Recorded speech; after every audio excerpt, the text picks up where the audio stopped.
From the studios of Farm Journal Broadcast, this is AgDay.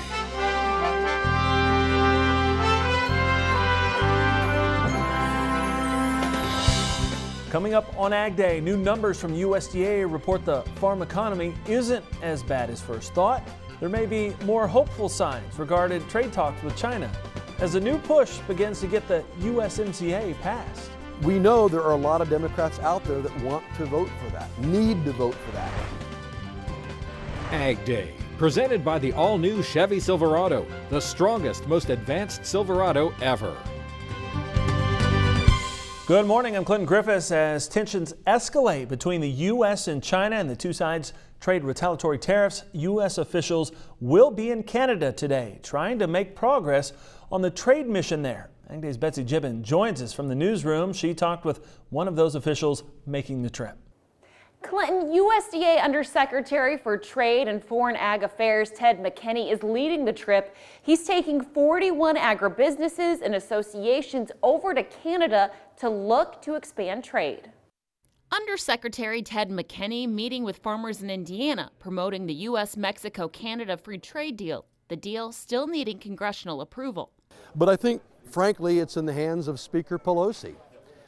We know there are a lot of Democrats out there that want to vote for that, need to vote for that. Before August recess, Trade Representative Robert Lighthizer and Speaker Nancy Pelosi held meetings with some Democrats to follow up with concerns over the plan. Meetings McKinney says will continue. Ambassador Lighthizer, we at USDA and others will be working with those who have questions about it. It's a good deal, should pass. Ag Secretary Sonny Perdue also believing Speaker Pelosi will get her chamber's approval when Congress resumes. I think she's trying to play it fair and square by giving her caucus enough opportunity to ask the questions that their constituents may have over some of the enforceability issues and for some of the points they want to make. Iowa Senator Chuck Grassley even telling us before August recess a deal will have bipartisan support.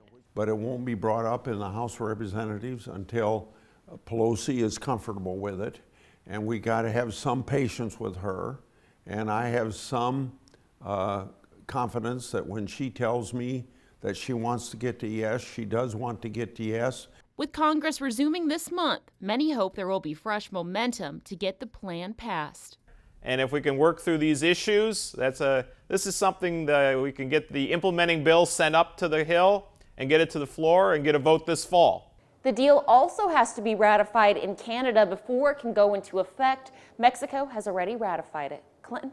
All right, thanks, Betsy. Will the stock market be able to keep the end of August rally going? Stocks posting some gains after China said it's having effective communication with the U.S. on the trade war. President Trump saying last week that some discussions were taking place between trade officials and more talks were scheduled. The president telling Fox News, quote, China wants to make a deal. Now, China's Commerce Ministry said a September round of meetings was being discussed by the two sides. Another spokesman saying China hoped the U.S. would, quote, take concrete actions with sincerity to meet China halfway for the solution to the deadlock. And the U.S.-China trade war is a big reason U.S. farm exports are taking another cut. USDA slashing its estimates for shipments of soybeans and corn this year.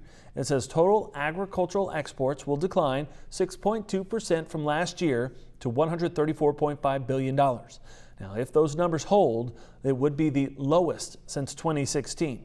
The decline in ag exports is forecast to put the U.S. ag trade surplus at $5.2 billion. That would be the smallest U.S. ag trade surplus since 2006. We could learn more this week about the president's plan to address the ethanol industry and farmers' concerns about those biofuel blending waivers. The president expected during a visit to the Midwest this week to announce increases to federal mandates for production of corn-based ethanol and biodiesel, but the CEOs of major refineries are warning the president not to approve or announce proposed changes to the Renewable Fuel Standard program. The CEOs of Valero, Marathon, and Flint Hills Resources sent a letter to the president. In it, they said, quote, the fixes that are being suggested by the Department of Agriculture and the biofuels community that would raise the conventional biofuel mandate will do nothing to increase domestic ethanol usage, but will only give incentives for more imported biodiesel.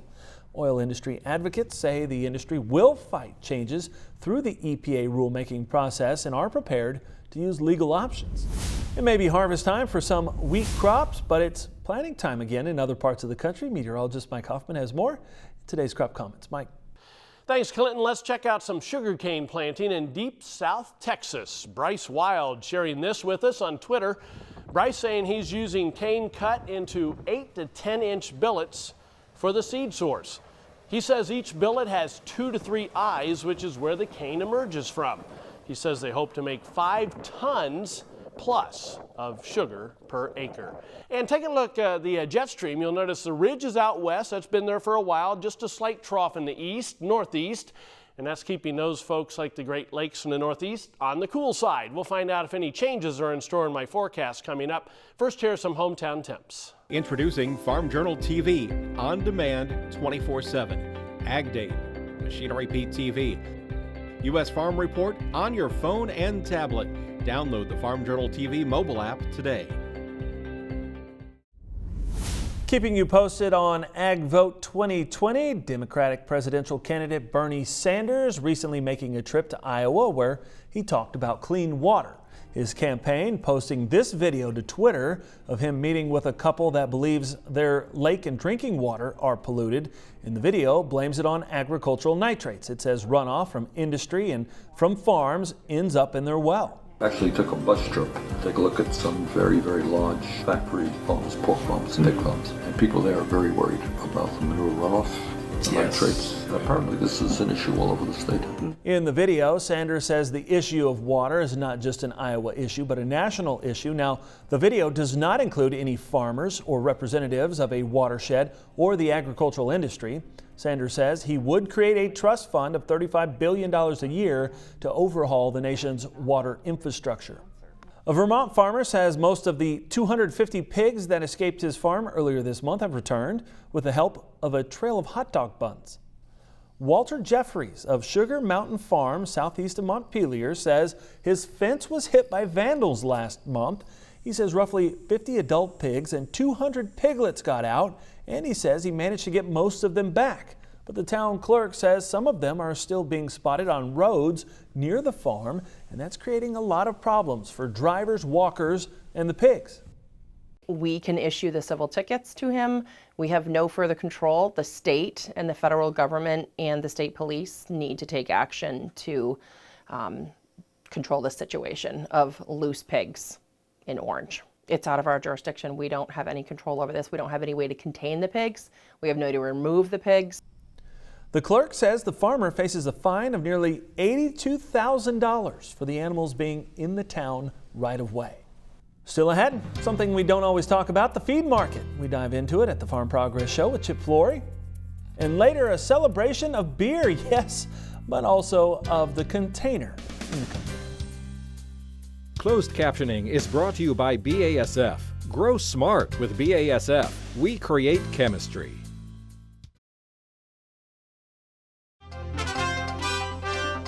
USDA is updating its net farm income forecast, and it expects profits to increase this year. Net farm income is forecast to increase $4 billion, or almost 5% over last year, to $88 billion this year.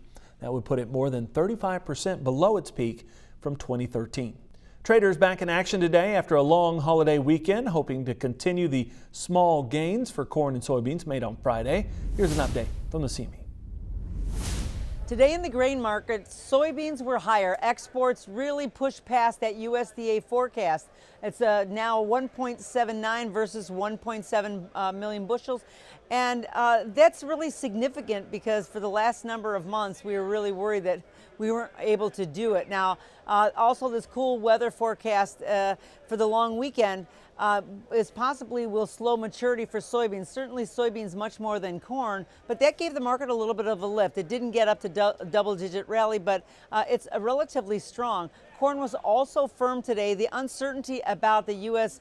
Crop is really at issue right now. Overall, corn is down 8.8%, so almost 9% for the month, and this is the worst since 2015. That's something to consider. Wheat fell today. The harvest is on the horizon for wheat. Now, we've got stockpiles of grain really everywhere, and it's having a hard time to really find anything to give the market a boost. Today in the livestock market, cattle was steady. There's quiet cash activity yet again today. Lower cash trade really made it hard to break out of that channel that we're stuck in that was created from the fire in the Tyson plant. Feeders were firm. There's a big chart gaps need to get filled, actually more so on the live cattle than the feeder side, but we're going to watch that closely. You know, at some point, a better cash trade is going to be needed to kind of underpin those markets, but they're becoming in a very tight channel. We know the market needs to break out. We're really hoping it's to the upside. It almost technically is leaning that way, but it hasn't happened, so we have to wait and see. Hogs were lower today.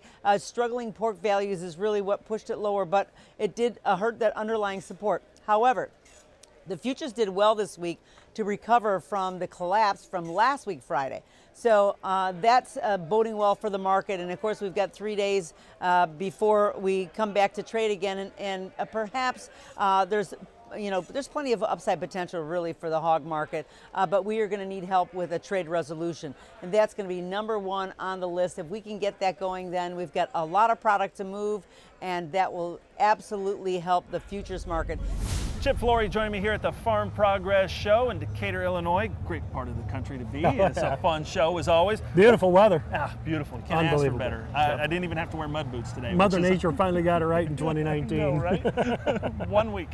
All right, let's talk about some of the outside markets beyond just corn and soybeans, but the feed market. Oh, okay. Tell me why you're watching that. What are you thinking? Well, for these livestock guys, if we can help them get right, then I think it trickles down and helps out the whole economy.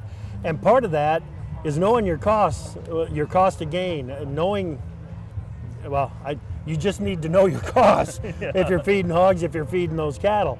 So get your feed locked in, because the risk, I think, on corn from this point forward, there's more upside risk than there is downside potential for the guys that are buying feed. Soybean meal, same kind of story. Brazil is basically out of soybeans right now. If China's going to import any soybeans between now and say February, and I'm not saying they're going to import a lot, but if they're going to import any, they're probably going to have to come to the U.S. to get it. So soybean meal, I think we're okay extending our coverage there. I know we're okay extending our coverage on corn.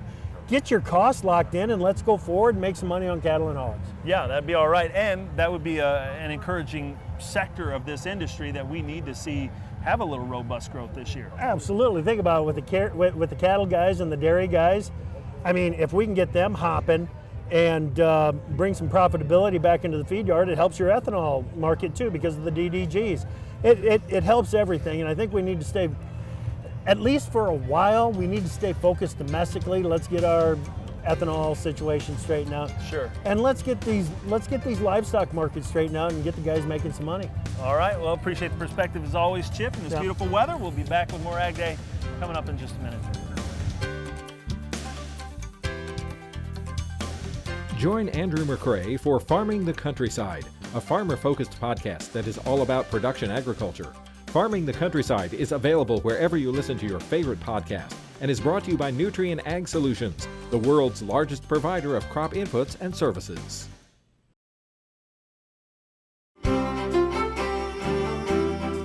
Meteorologist Mike Hoffman looking at rainfall over the past week. And Mike, we know they've gotten quite a bit of rain in the southeast, but right there in the southern plains, quite a bit of rain last week. Yeah, absolutely. Now this only takes us through this past Friday, so this doesn't include Dorian. That will show up in next Monday's show, obviously in the southeast. But from a week ago Saturday through this past Friday, you can see a couple of areas. Parts of Mississippi and Georgia ended up with 1, 2, 3 inches of rain in many places, even some 4 inches. You can see that there. Heading into the Central Plains then from Oklahoma City northward, actually almost down to the northern suburbs of Dallas northward, up through central and eastern Kansas. Once again, some heavy rains. This kind of harkens back to the spring when we had that period of very heavy rain. And that extended over into parts of Missouri, northern Arkansas as well, with some areas getting 5, 6 inches of rain over this 7-day period. So just continues to happen in places. In other places, you'll notice those two places are not in any type of drought or dryness. There is some drought, and it's been getting worse. Western Oklahoma, western Texas, into South Texas. It's been spotty and just kind of persistent the past couple of weeks across parts of Iowa, Illinois, and Indiana, and the same idea in the southeast, as you can see. It's been dry for a while. Western Washington, you folks, that's kind of unusual to have that happen, but that's the way it's been going on. Over the past 4 weeks, you can see how those areas of orange have been expanding, excuse me, especially over western Oklahoma into western Texas. All right, let's check things out then on the jet stream. You can see the ridge starts off as we start this week in the west. It stays there. Trough remains in the Great Lakes and the northeast. By the way, Dorian, you're going to have to check your local forecasts in those areas. This is a long range show that we do right after a holiday like this, but obviously there's going to be huge impacts in the southeast. Trough tries to come into the Pacific Northwest, as you can see, as we head into the weekend. That kind of folds into the ridge and knocks it down a little bit as we head into the early part of next week. All right, 90-day outlook. September temperatures below normal, the northern plains, above normal, east, south, and west. October, we expand those above normal areas, take out the below normal and leave normal over the northern tier of states. Then we bring it back for November into the northern Mississippi Valley and the western Great Lakes. As far as precipitation is concerned, below normal up along the Canadian border into the northwest, above normal Four Corner region, and from the lower lakes all the way through the southeast. That's a look across the country. Now let's take a look at some local forecasts. For Reno, Nevada, today partly sunny and very warm, high of 92. Ironwood, Michigan, variably cloudy, chance for light rain, high of 67. And Dover, Delaware, partly sunny skies. It'll be warm and humid this afternoon, high temperature around 85. Still ahead, Machinery Pete helps you look beyond the numbers. Hey, stay tuned folks. Coming up, I'm going to tell you about a different kind of number, not sale price, that tells what's happening in the used market. The IBM Watson Decision Platform for Agriculture, helping to feed a hungry world with the power of AI.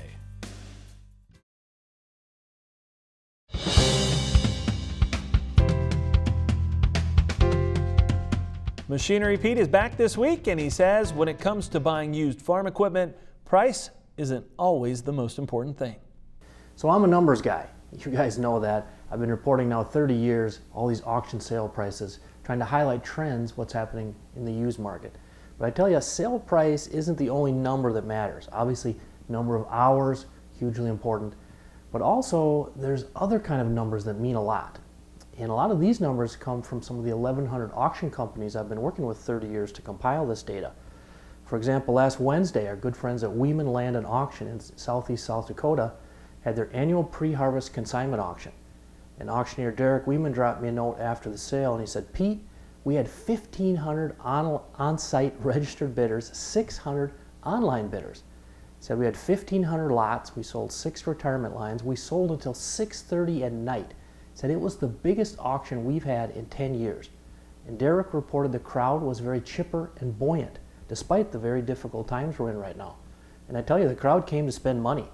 One example was a record price on this 1992 white 170 workhorse tractor, a rare model to run across out there, beautiful condition, one owner, 1,139 hours only, sold for $51,000. Now the previous record high auction price on a white 170 workhorse was $48,000 5 years ago on an auction in Illinois.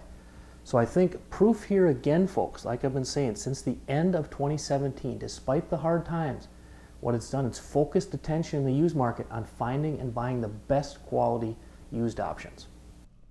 Beer lovers will tell you sometimes it's about much more than the brew. See if you recognize some of the classics at this year's Canvention next.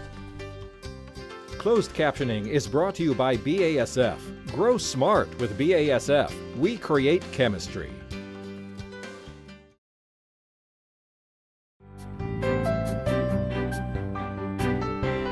It's Canvention time for hundreds of beer aficionados in Albuquerque, New Mexico. Collectors from around the world began buying, trading, and selling containers of brews at the 49th annual gathering of members of the Brewery Collectibles Club of America.